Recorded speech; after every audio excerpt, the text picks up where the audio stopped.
Docteur Lacavario. Ah, j'ai mal au ventre, je sais pas ce que j'ai là. Ça fait pas mal de temps déjà. En plus, c'est pas bon ce truc là. Merde. Salaud! Salaud! Non! Non! Je veux pas retourner dans la vraie vie, je veux pas voir la lumière, surtout pas de ce côté-là! Ah!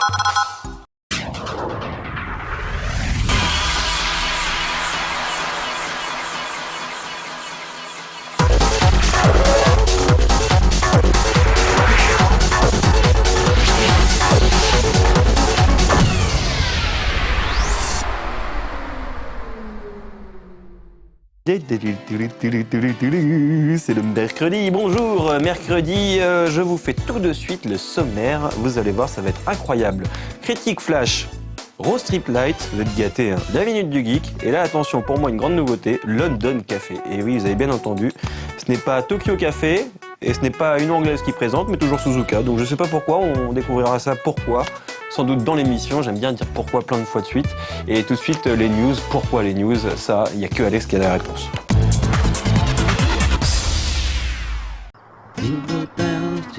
Quelques jours à peine après la sortie du 3e épisode de la série Runaway, le célèbre jeu d'aventure point and click de Pendulo Studio est à nouveau sous les projecteurs avec la sortie d'une version Wii de Runaway 2, The Dream of the Turtle. Le portage est une nouvelle fois réalisé par les Français de Cyanide, qui s'étaient déjà occupés de la version DS. On retrouve donc Brian Basco et Gina Timmins lors de leurs vacances mouvementées sur Mala Island. Après le crash de leur avion, les deux tourtereaux se retrouvent séparés et aux prises avec une jungle hostile et pleine de mystères. Très fidèle à la version PC, cette adaptation Wii de Runaway 2 nous propose une nouveauté de taille. Le jeu intègre désormais un système d'aide identique à celui de Runaway 3. Une innovation importante qui devrait convaincre les joueurs rebutés par les énigmes tordues de ne pas passer à côté de ce classique de l'aventure graphique.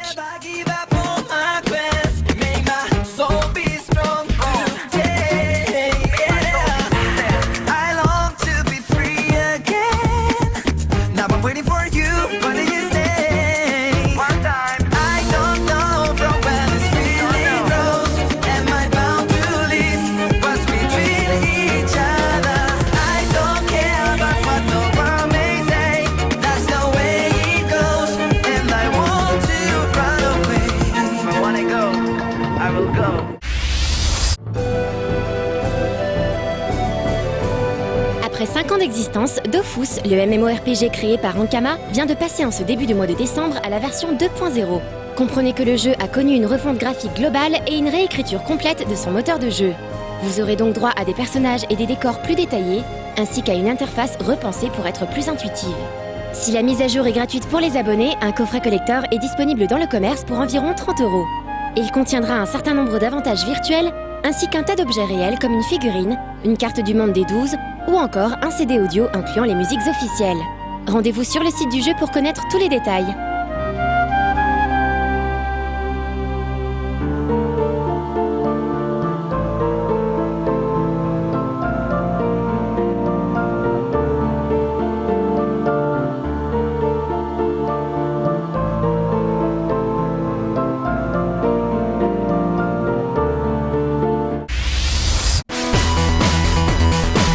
D'entre vous ont la chance de se trouver à New York du 17 au 19 décembre, il ne faudra surtout pas louper le Blip Festival.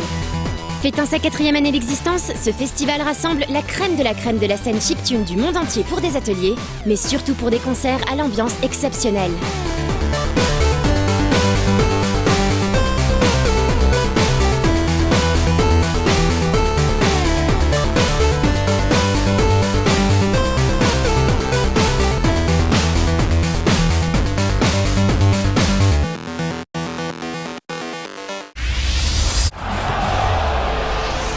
Après Facebook et Twitter, le contenu se diversifie encore sur le Xbox Live. La semaine dernière marquait en effet le début d'un partenariat entre le groupe Canal+ et Microsoft, visant à proposer la chaîne Foot+ sur la plateforme online de la 360. Pour ce faire, il faudra à la fois posséder un compte Gold, mais aussi et surtout être abonné à Foot+. Vous aurez alors accès à de nombreux matchs se déroulant dans le cadre du championnat de France de Ligue 1 et des compétitions européennes, à savoir la Ligue des Champions et l'Europa League. L'intérêt, c'est qu'une interface sous forme de stade virtuel a été spécialement conçue à cette occasion. Elle permet de visionner ses rencontres tout en discutant avec ses amis via le chat vocal et de réagir aux diverses actions à travers ses avatars. Reste maintenant à voir si les utilisateurs de la 360 sont prêts à s'ouvrir à l'ensemble de ces nouvelles fonctionnalités. Pas sûr.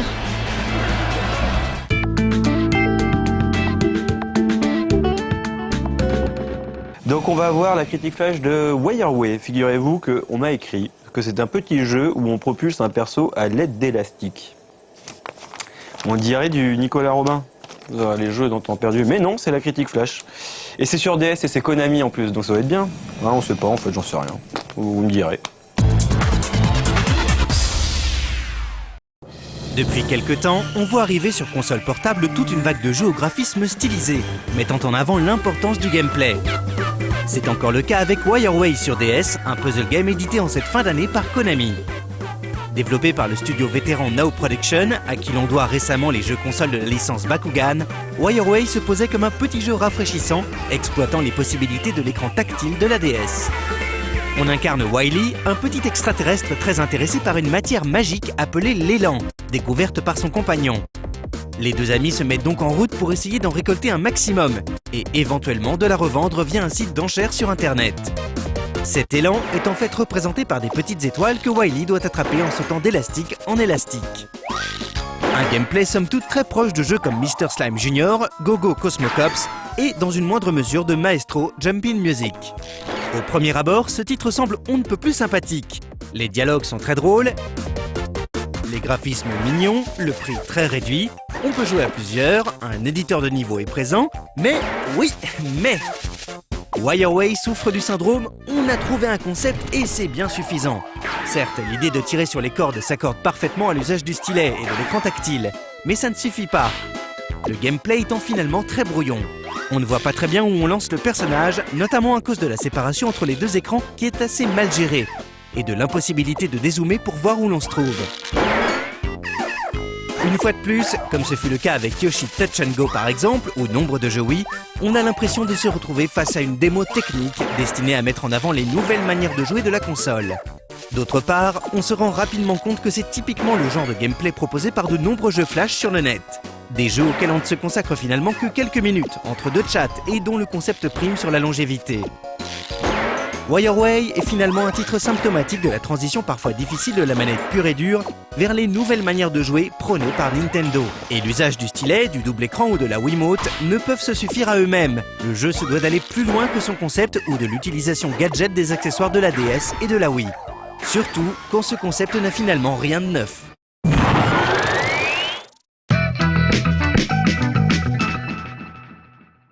Donc Road Trip Lite sur, il y a écrit XX. Et Rémi est incapable de me dire, pourtant c'est lui qui monte et tout ça et qui tourne, il était incapable de me dire qui ils sont allés voir. On est trop sérieux, hein. On travaille tellement qu'on oublie les choses dans cette boîte. I'm no Superman. Ouais. Comme vous pouvez le voir, Poséidon s'est fait chourer son trident. On est à Montpellier au fait. Pourquoi? Je sais pas. Imaginez une histoire qui pourrait plaire à tous les fans de fantasy, à tous les fans de RPG, à tous les fans d'absurde. Imaginez une histoire, par exemple, ça serait un enfant qui serait hydrocéphale et un jour il déciderait, au lieu de faire ses devoirs, parce que ça l'emmerde à faire ses devoirs, de mettre un slip, des bottes en caoutchouc et de sortir dans la rue pour aller chercher un ami à lui, geek, qui reste toute la journée dans son canapé sans bouger. D'ailleurs, il bouge tellement pas qu'il a des nichons de graisse qui coulent sur lui. Il l'insulte pour lui bouger le cul. Le mec accepte de sortir de chez lui et de l'accompagner. Il met un casque de skate, il prend une batte de baseball et ils partent tous les deux à l'aventure. Mais à l'aventure, style Heroic Fantasy. Eux, ils sont en train de se serrer dans les bras parce qu'ils partent à l'aventure, ils sont heureux et les loupards, ils font « Ah, les PD, on va vous casser la gueule !» C'est vous qui êtes PD. Et là, ils se battent. Et au moment où les deux personnages les tuent, là, on se dit qu'on tombe dans un absurde le plus total. Et en fait, ils prennent de l'XP. Cette bande dessinée, cette histoire existe réellement.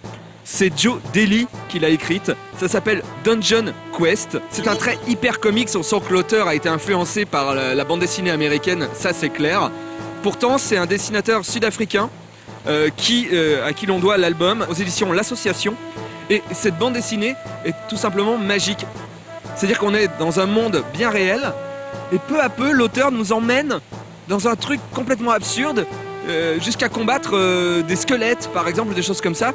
Et tout paraît logique. C'est hyper classe, le dessin est vraiment très joli, c'est très très vulgaire, et c'est à suivre, et j'attends la suite avec impatience. Dungeon Quest aux éditions L'Association, à ne pas manquer. Je vous laisse avec Poséidon. Il est plus classe dans les Chevaliers Zodiac. Hein. Enfin, il est moins à poil, quoi. Superman. I'm no Superman.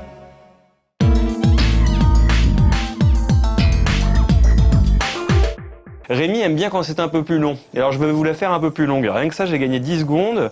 Si je compte jusqu'à 12, ça me fait 1 seconde de plus, donc 13. Ok, j'arrête. Donc maintenant, c'est le moment tant attendu. C'est celle de la Minute du Geek, je veux l'annoncer précédemment. Evlan, c'est plus long là ? T'aimes ça quand c'est plus long, hein ? Ah là là. Quelle bande de cochons, ces geeks ! Le futur. Après le bug de l'an 2000, la civilisation a été éradiquée. Toutes les connaissances ont été perdues. Objection ! Le visage de la bande dessinée franco-belge serait sans doute très différent aujourd'hui s'il n'y avait pas eu Métal Hurlant. Ce magazine atypique fut créé en décembre 1974 par Jean Giraud, Jean-Pierre Dionnet, Philippe Druillet et Bernard Farkas, qui prirent le nom collectif Les Humanoïdes Associés. Métal Hurlant proposait des créations françaises mais aussi des bandes dessinées américaines, faisant par exemple découvrir les œuvres du dessinateur Richard Corben. Jusqu'en 1987, Métal Hurlant va promouvoir la bande dessinée de fantasy et de science-fiction, destinée à un public de jeunes adultes. Le magazine sera d'ailleurs plus d'une fois censuré. Outre ses créateurs, les pages du magazine accueilleront des artistes légendaires comme Jean-Claude Forest ou Casa, mais aussi des petits nouveaux comme Franck Margerin ou Enki Bilal, ainsi que des scénaristes comme Jodorowsky ou même Philippe Manœuvre. Le directeur artistique de Métal Hurlant est Étienne Robial, plus connu aujourd'hui pour avoir réalisé la charte graphique de la chaîne Canal+. Dès 1977, à peine 2 ans après son lancement en France, l'éditeur américain Leonard Mogul achète les droits pour en faire une version américaine sous le nom Heavy Metal. Le succès de la revue aux États-Unis comme en France conduira à la réalisation d'un film d'animation en 1981. Ce film est devenu culte, notamment grâce à sa bande-son constituée de morceaux de Black Sabbath, Blue Oyster Cult et même le groupe français Trust. Un deuxième film sortira en 1999 sous le titre Heavy Metal 2000. Entre-temps, la revue américaine aura été rachetée par Kevin Eastman, le co-créateur des Tortues Ninja. Malgré son arrêt en 1987, la version française du magazine a été brièvement relancée entre 2002 et 2004. Actuellement, des rumeurs font état d'un éventuel 3e film, ainsi que d'une série télé qui adapterait les meilleures histoires parues dans le magazine.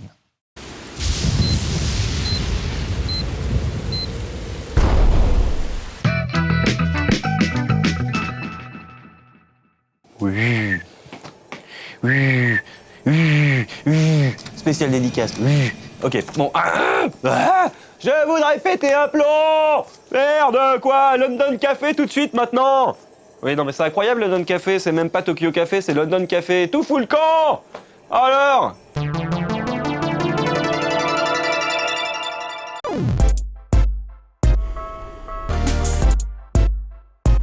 いらっしゃいませ。東京カフェへようこそ。Alors, qu'est-ce que ce sera aujourd'hui?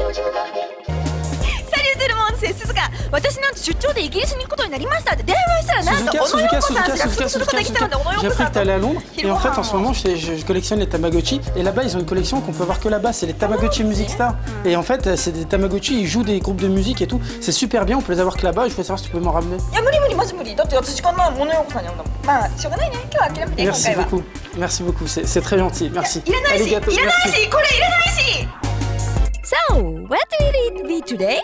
ロンド橋落ちた落ちた落ちたということでほら東京カフェロンドンカフェになりました。果たしてねこんなのさ見つかるかな。私ロンドンまで来て自分のもの買いたいよマジで。しかも私あれよ英語喋れないですからね。子供がいっぱいexcuse me where I can find this. Hey, Tamagotchi, there's a shop. There's a shop down there. There's like a toy shop which sells all kinds of crazy stuff.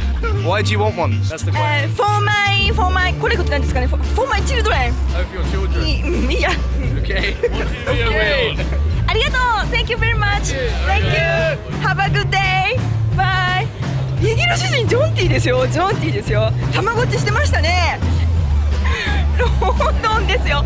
トイショップなんて言ってましたかね、さっき男の子。あっちダウンダウンとか言ってましたよね。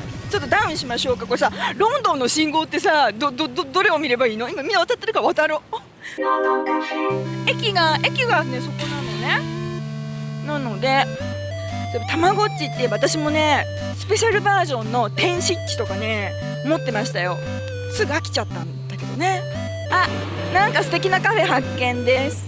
私おもちゃ屋さんよりこういうところに入りたいよ。I find 何ですか？ Where is the toy shop? Toy shop. I want to buy this toy. I don't know this area. Sorry. Thank you very much. もうね怪しい日本人がさ、もう私でも避けるわ、こんな女がいたら。あ、聞いてみましょうかね。Hello. Pardon me? Free breakfast. オフェット。I look out. I look for toy shop. Where is toy shop? Toy shop? Yes. For toys? Yeah. I want to buy this toy. Oh, I had this one when I was young. When I was a little kid, when I was 8 years, I had it and I used to feed it. Yeah. There's a toy shop. Where's the toy shop? Oxford Street. Why you want to buy that? For my children. Ah, where are your children? Paris. In Paris? Yes. I live in Paris. Ah, lovely. 思いっきり反対方向でしたね。だから方向音痴の私に任せると逆へ行きますからね。あれそろそろお姉ちゃんが行ってたストリートのはず。あれかなあ、ぬいぐるみ見える。おもちゃ屋さんっぽい。雑貨屋さん？あ、車とか売ってる。たまごっちを探せ。たまごっちディスプレイされてないかな、たまごっち。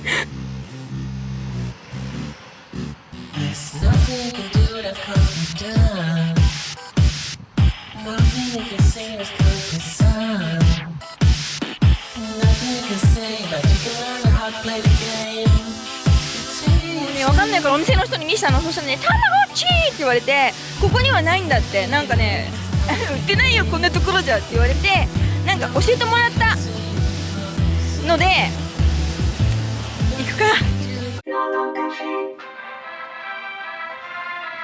Allô?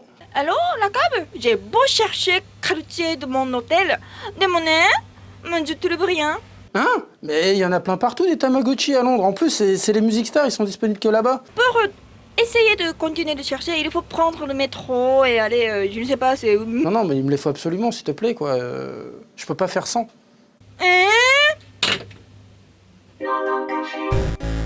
メトロに乗ります。ドキドキしちゃうわ私。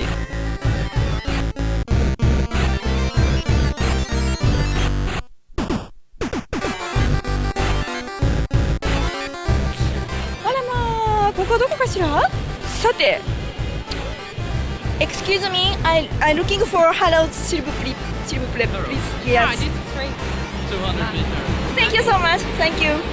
だってたまごっち。あれがハロッズじゃない？あの茶色い建物。行くわよハロッズ。待ってるたまごっち。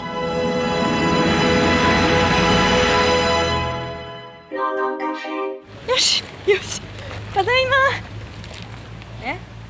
これでしょ？ピンポン。今ちょっとパノ出せないんだけどね。これでしょ？ピンポン。任務完了しました、ロンドン。さあ、私はこれからホテルまで帰れるのでしょうか。ふぶね、昆布ぶれ。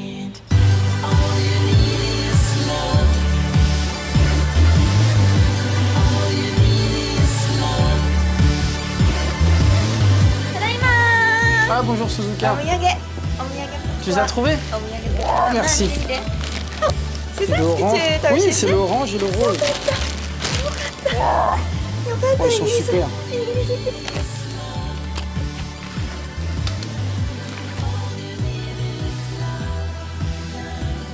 Revenez quand vous voulez. C'est super tout ça, il est temps de se quitter maintenant, oui, de se quitter, tout à fait. Bon allez, messieurs, bonne soirée, amusez-vous bien sur No Life et je vous dis à très bientôt. Allez, au revoir. Et moi je me casse. Et chier, je dois retourner bosser moi avec vos conneries.